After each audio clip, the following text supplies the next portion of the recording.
Arenya's head swept around, and the great teeth of her upper jaw raked frightful gashes down Fang's side.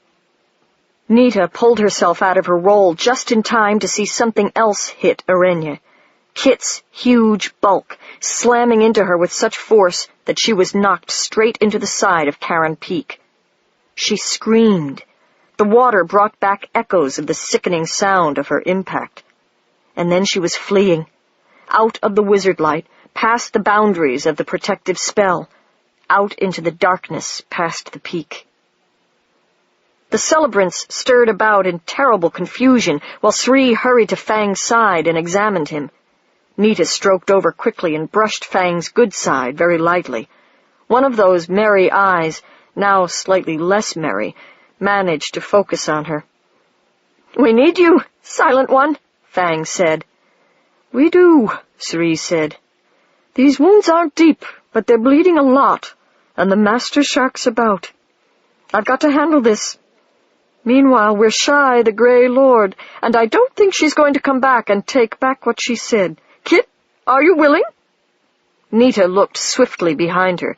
Kit was hanging there, looking down at Fang. "I'd better be," he said. "Good. Hinit, administer him the celebrant's oath, and hurry."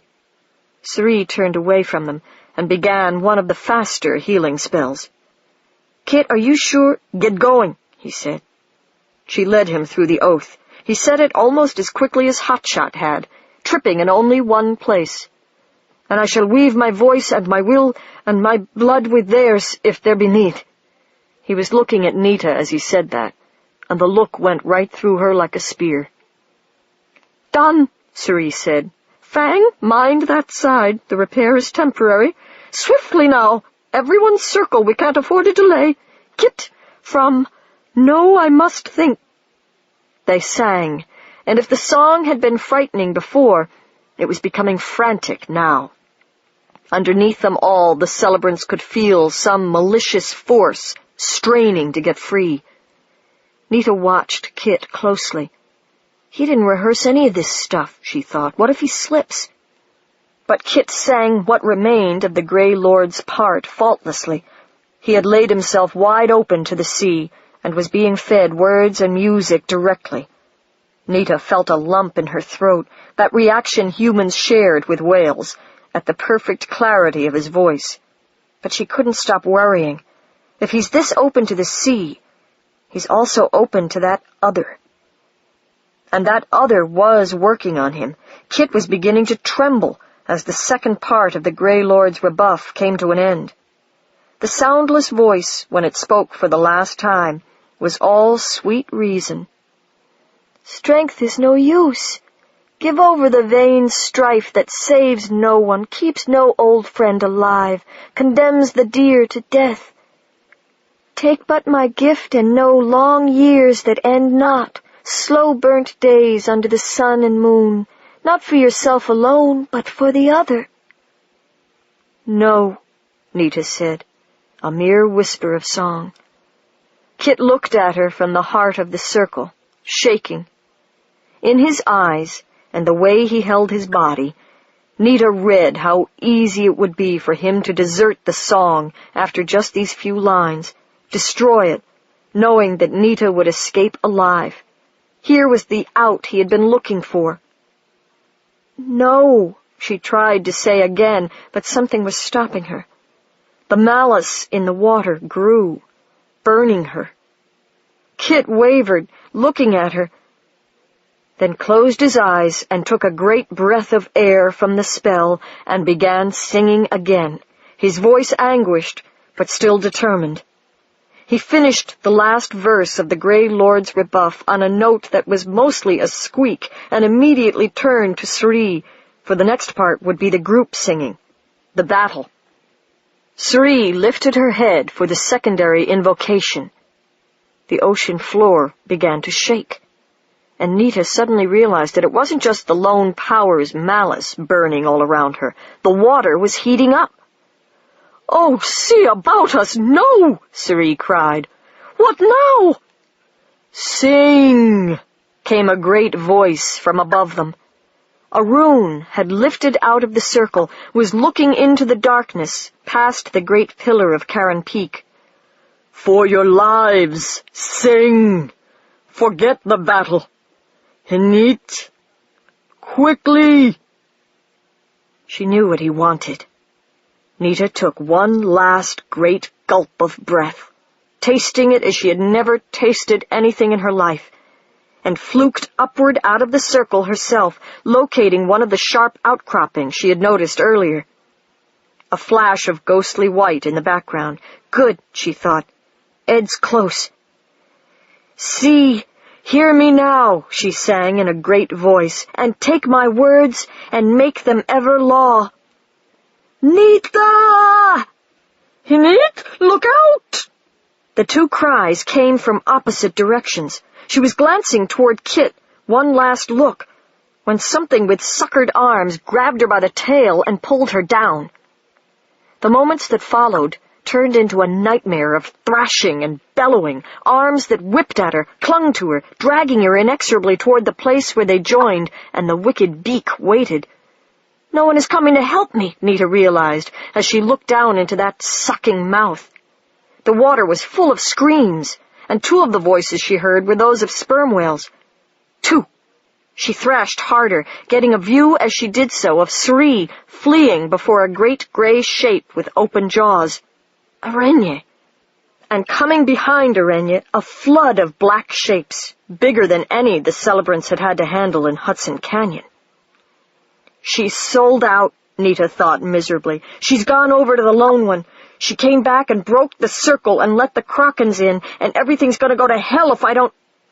Nita swung her head desperately and hit the Kraken with it, felt baleen plates in her mouth crack, felt the Kraken shudder. "Let go of me, you disgusting thing!" Nita was past working any wizardry but one. Brute force was going to have to do it. "Let go!"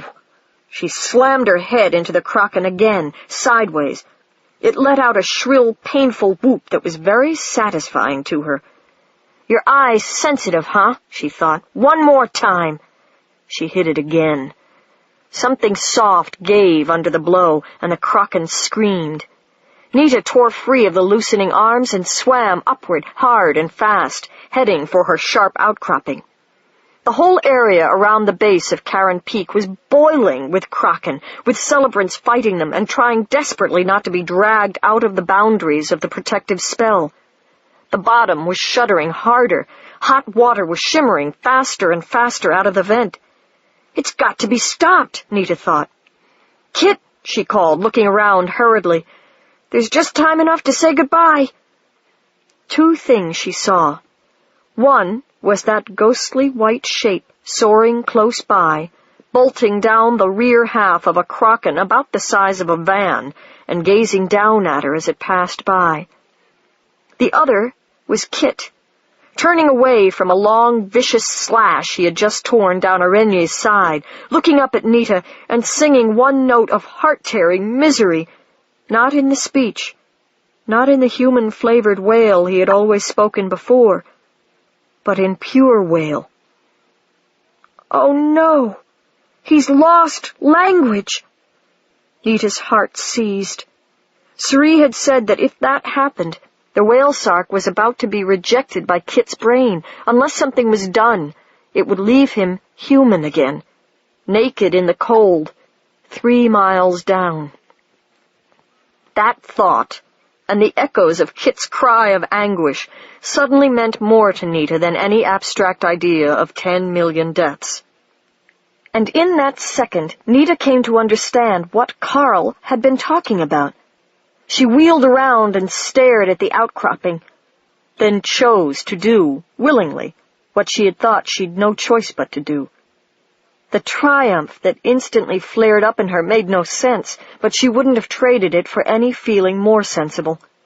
She turned and fluked with all her might, and threw herself at the stony knives of the peak, and hit something, not stone, and reeled away from the blow, stunned and confused. Something had punched her in the side. Tumbling over and over with the force of the blow and the ever-increasing shock waves blasting up from the shuddering bottom, Nita saw that great white shape again, but much closer, soaring backward with her as she tumbled. "Silent One," he said, "before you do what you must, give me your power." "What?" "Only trust me. Give it me, and be quick."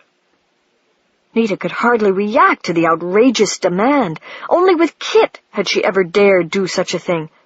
To give Ed all her power would leave her empty of it, defenseless, until he finished whatever he wanted to do with it, which could be hours, or forever. And he wasn't even a wizard. "Nita, swiftly!" "But Ed, I need it for the sacrifice. What do you want it for?"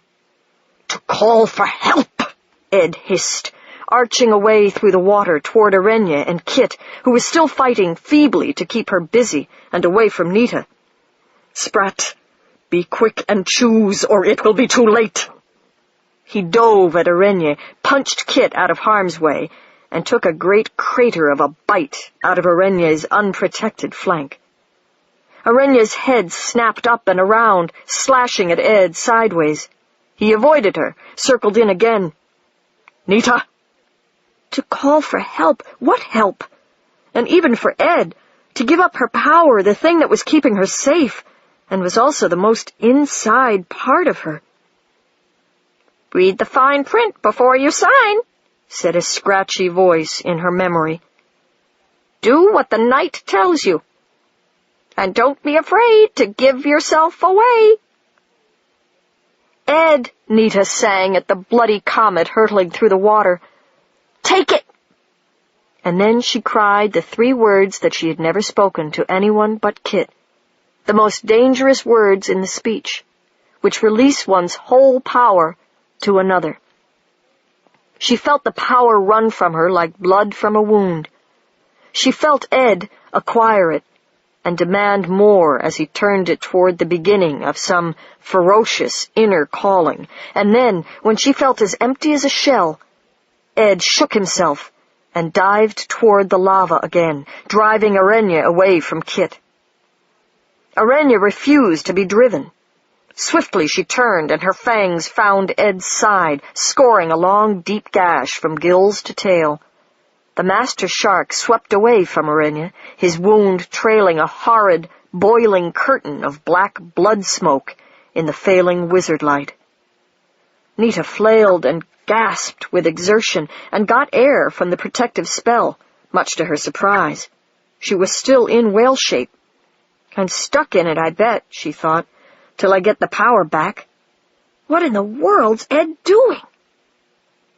The sea bottom around the vent suddenly heaved, lifting like some great dark creature taking its first breath, then heaved again, bulging up, with cracks spreading outward from the center of the bulge. The cracks, or something beneath them, glowed red-hot. The seafloor thundered with another tremor. Superheated water blasted up from the remains of the vent. Rocks rained down from Karen Peak. The red glow burst up through the widening cracks. It was lava, burning a feverish, suppurating red through the murk and the violently shimmering water. The water that came in contact with it, unable to boil at these pressures regardless of the heat applied to it, did the impossible, the only thing it could do. It burst into flame. Small tongues of blue-violet fire danced and snaked along the outward-reaching tentacles of lava.